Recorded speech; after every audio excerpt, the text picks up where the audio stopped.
Media మిత్రులారా, మునుగోడు ప్రాంతం నుండి వచ్చినటువంటి భద్రయ్య గారు జ్ఞానవంతులు, జ్ఞానిగా భద్రయ్య గారి జీవితంలో జరిగిన కష్ట సుఖాలు, ఆయన అనుభవించిన సార్థక బాధల గురించి గతంలో మనం కొన్ని వీడియోల రూపంలో విడుదల చేయడం జరిగింది. ఈ రోజు అందరికీ భద్రయ్య గారి నోట మంచి మాటలు, ఆయనకు అనుభవంతో వచ్చినటువంటి అంటే సనాతన కాలం అంటే పూర్వకాలంలో మన వాళ్ళు తాతలు ముత్తాతలు నడియాడిన ఈ నేల మీద వాళ్ళు అనుభవించిన తత్వగీతాలు గాని లేదా జ్ఞానవంతమైన మాటలు వినాలనే సార్తో నేను ఈ రోజు ఈ ప్రోగ్రాం పెట్టుకున్నా. భద్రయ్య గారు, దయచేసి మీరు మన మిత్రులందరికీ మీ నోట మంచి మంచి మాటలు తెలియజేయాల్సింది కోరుకుంటున్నా. సార్, మునుగోడు మండలం, గ్రామం శ్రీనారం, నల్లగొండ డిస్ట్రిక్ట్. నేను చిన్నప్పటి నుంచి కూడా కాంగ్రెస్ పార్టీలోనే ఉన్నాను. అయితే వస్తున్నాయి పోతున్నాయి, ఎన్నో పార్టీలు మారుతున్నాయి, ప్రభుత్వాలు మారుతున్నాయి. యావరేజ్ రిజల్ట్ చేస్తే కాంగ్రెస్ ప్రభుత్వం యొక్క పాలనే బాగుంది.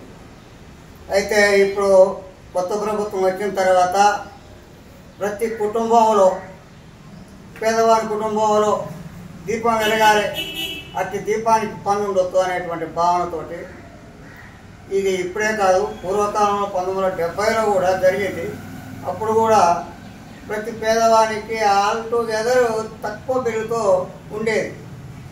ఇప్పుడు వీరు కూడా పూర్తి పేదవానికి ఉచిత కరెంట్ ఇవ్వటం చాలా సంతోషం అయినటువంటి విషయం.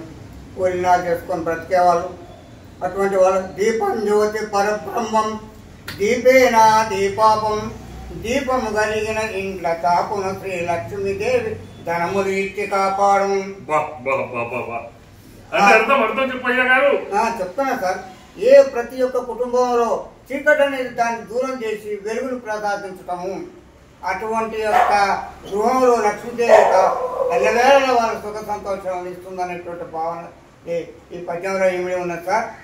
అది మన కాంగ్రెస్ ప్రభుత్వం అడుగు పెట్టగానే ఫస్ట్ పాయింట్ ఈ సంతకాలు చేయటం, పేదవాడికి ఉచిత గ్యాస్ సిలిండర్ వేయటం, ఈ రెండు చాలా ఇంపార్టెంట్. రెండు పనులు, మంచి పనులు చేశారు, దాన్ని సంతోషిస్తాను. కానీ నేను ఈ పార్టీలో ప్రచారం చేసేటప్పుడు ఒక ముఖ్య విషయం మాట్లాడినా సార్. నేను చదువుకున్నప్పుడు the art of the chief అని ఒక ఇంగ్లీష్ లెసన్ ఉంది sir. The art of the chief. అయితే అందులో ఏముందంటే ఒక అరణ్యంలో పెద్ద అరణ్యం, అందులో అన్ని చాలా ఏనుగులు ఉన్నాయి. ఆ ఏనుగులన్నీ మానవులు ఒకప్పుడు వాటిని పట్టుకపోయి అమ్ముకోవాలో, వాటిని ఏదో చేసుకోవాలన్న ప్రాంతం వచ్చి తుపాకులు కావటం మొదలుపెట్టారు. అయితే అప్పుడు ఆ ఏనుగులన్నీ కూడా ఏం చేసినాయంటే ఒక 60 ఏళ్ళు, 90 ఏళ్ళు, 110 ఏళ్ళ వయసు కలిగినటువంటి ఏనుగులన్నీ కూడి అరణ్యంలో ఒక సభ గాయించి అందులో 30 సంవత్సరాలు ఉన్నాయి ఏనుగుకే పెత్తనం ఇచ్చారు వాళ్ళు. ఎందుకు మాకు ఇంత పెద్ద అనుభవం ఉంది, ఈ చిన్న ఏనుగుకి ఎందుకు ఇచ్చారు అంటే అది ఆ మానవులు వచ్చినటువంటి ఒక టైమును ఉరికొచ్చి నలుదిక్కుల ఉరికి పరిగిడి ఆ ఏనుగులన్నీ కాపాడుతుంది. అదే మానవులు ఎవరైతే ఉన్నారో ఈ ముసలి 90 ఏళ్ళు 70 ఏళ్ళు ఉన్నటువంటి వాడు పరిగెడలేకపోతున్నారు. ఇది గ్రహించి అది ఎమ్మటే మెసేజ్ చేసి మానవులు వస్తున్నారు, ఎక్కడ వాళ్ళు అక్కడ పరారు కాండి అని నలుదిశలో కేకలేస్తూ కాపాడే వరకు ఒక 3-4 రోజులు తిరిగి చూసి అడవి అంతా తల తిరిగి ఏనుగులు ఈ ప్రదేశం నుంచి వెళ్ళిపోయాయి, ఇక లాభం లేదు, మనం ఈ అరణ్యానికి రావద్దు అని మానవులు నిర్ణయించుకున్నాం. అదే ఈ రేవంత్ రెడ్డి గారి యొక్క విషయం. ఇది ఎంతో మంది అనుభవజ్ఞులు, సీనియర్లు, రాజకీయ నాయకులు ఉన్నారు.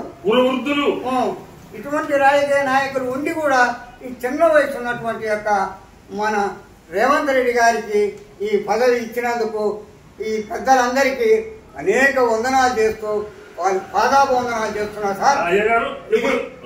ఇది ఒక the art of the chief English నేర్చుకున్నటువంటి ఆర్ట్ ఆఫ్ ది చీఫ్ అని టైటిల్ పెట్టి వీడియో రిలీజ్ చేస్తా. ఇప్పుడు నాకు డౌట్ చెప్పండి, యాక్చువల్ గా ఇప్పుడు రేవంత్ రెడ్డి అనగానే రెడ్డి సామాజిక వర్గం, నేను రెడ్డి కాదు, మరి మీరు కూడా రెడ్డినా? కాదు, I'm not C Reddy. Which man is good? Yes, I can like that man. All are women and men equal in the world. Okay. Not more than there is no. Here is one of the subject which man is working, you can get that service. His service. Okay. So I do not accept. పంచమునిలో ప్రతివతలేడా గొప్ప జాతిలో లంచ కొడుకులేడా. అయ్యగారు ఇప్పుడు చెప్తున్నా, నిజంగా రెడ్డి సామాజిక వర్గంలో ఆణిముత్యంగా ఎదుగుతున్నటువంటి రేవంత్ రెడ్డి గారికి ఆయనకి ప్రణామములు. అసలు ఆయన నిజంగా వినండి, కానీ ఒక్కొక్క ప్రతి కులంలో మంచి వాళ్ళు ఉంటారు, చెడ్డవాళ్ళు ఉంటారు. ఈ శ్లోకం చెప్తుంది కదా, పంచముని ఇంటిలో ప్రతివతలేడా. పంచముని వృత్తి, పంచముని ఇంటిలో ప్రతివతలేదా గొప్ప జాతిలో లుచ్చ లంజ కొడుకులేడా. చెప్తున్నానండి, పంచములు అంటే ఆ రోజుల రాత్రి తక్కువ ఎన్నో కులాలు ఉన్నాయి కదా సార్. ఇప్పుడు A1 BC A2 అట్లాగే ఆ రోజులో కూడా ఒక 5 జాతులు ఉన్నాయి. ఆ 5 జాతుల్లో రాష్ట్ర జాతి తక్కువగా ఉన్నటువంటి జాతి పంచములు 5వ జాతి కింద. అయితే ఈ రెడ్డిస్ బ్రాహ్మణ్స్ కర్ణాలు అవన్నీ ఒక అవసరం ఉంటే ఈయన లాస్ట్ లో ఉన్నాడు. అప్పుడు అటువంటి సర్వే చూస్తే ఒక మహానుభావుడు తక్కువ జాతిలో పుట్టినటువంటి వాల్మీకి రామాయణాన్ని రాయలేదా? అవును కదా. ఒక గొప్పవాడు ఈచకుడు అయి పుట్టి దూపిడీలు దొంగతనాలు చేయలేదా?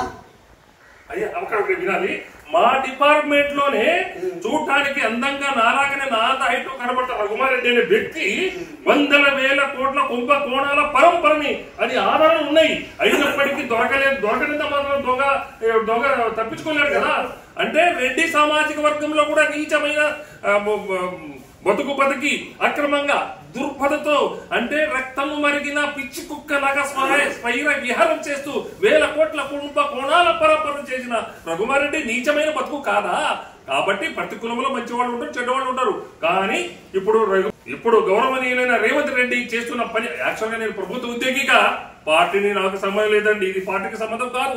ఇది మంచిగా సమయం ఉంది కాబట్టి పెద్ద మనిషితో అందరి ఒక వీడియో చేసి మీకందరికీ కనువిప్పు కలిగే విధంగా అందరికీ ఈ యొక్క పెద్ద మనిషి యొక్క ఆలోచన సరళి విధానాన్ని మీకు మన మిత్రులందరికీ తెలియజేయాలనే భావంతోనే ఈ వీడియోని ప్రతి ఒక్కరు గమనించగలరు మిత్రులారా. ఏమైనప్పటికీ ఇంటికి దీపం వెళ్ళాలి అంటారు. అంటే మన ఒక ఇల్లును చక్కదిద్దడానికి శ్రీమతి గారు అంటే ఈ గృహిణి ఎంత ప్రథమ స్థానం వహిస్తుందో అలాగనే ప్రతి ఇంటికి ఒక పెద్దగా ఉన్నటువంటి పేద బడుగు బలహీన వర్గాల ఇంట్లో విద్యుత్తుని అంటే నాట్ ఓన్లీ విద్యుత్ దీపాన్ని వెలిగించాలని 200 యూనిట్ల వరకు ఇస్తున్నటువంటి రేవంత్ రెడ్డి గారికి ఆయన కన్న తల్లిదండ్రులకు పాదాభివందనాలు తెలియజేస్తూ ఇప్పుడు ఈ యొక్క నేనైతే ఈ విద్యుత్ పరంగా 200 యూనిట్ల విషయంలో సార్ మాట్లాడతారని అనుకోలే. కానీ నేను మంచిగా ఆధ్యాత్మికంగా వీడియోలు చేయాలనుకున్నా, కానీ భావం బాగా వచ్చింది. ఈ వీడియో మీద కూడా మీ అందరి సలహాలు సూచనలు తప్పకుండా ఇస్తారని భావిస్తూ ముగిస్తున్నాను. సర్వే జనా సుఖినో భవంతు.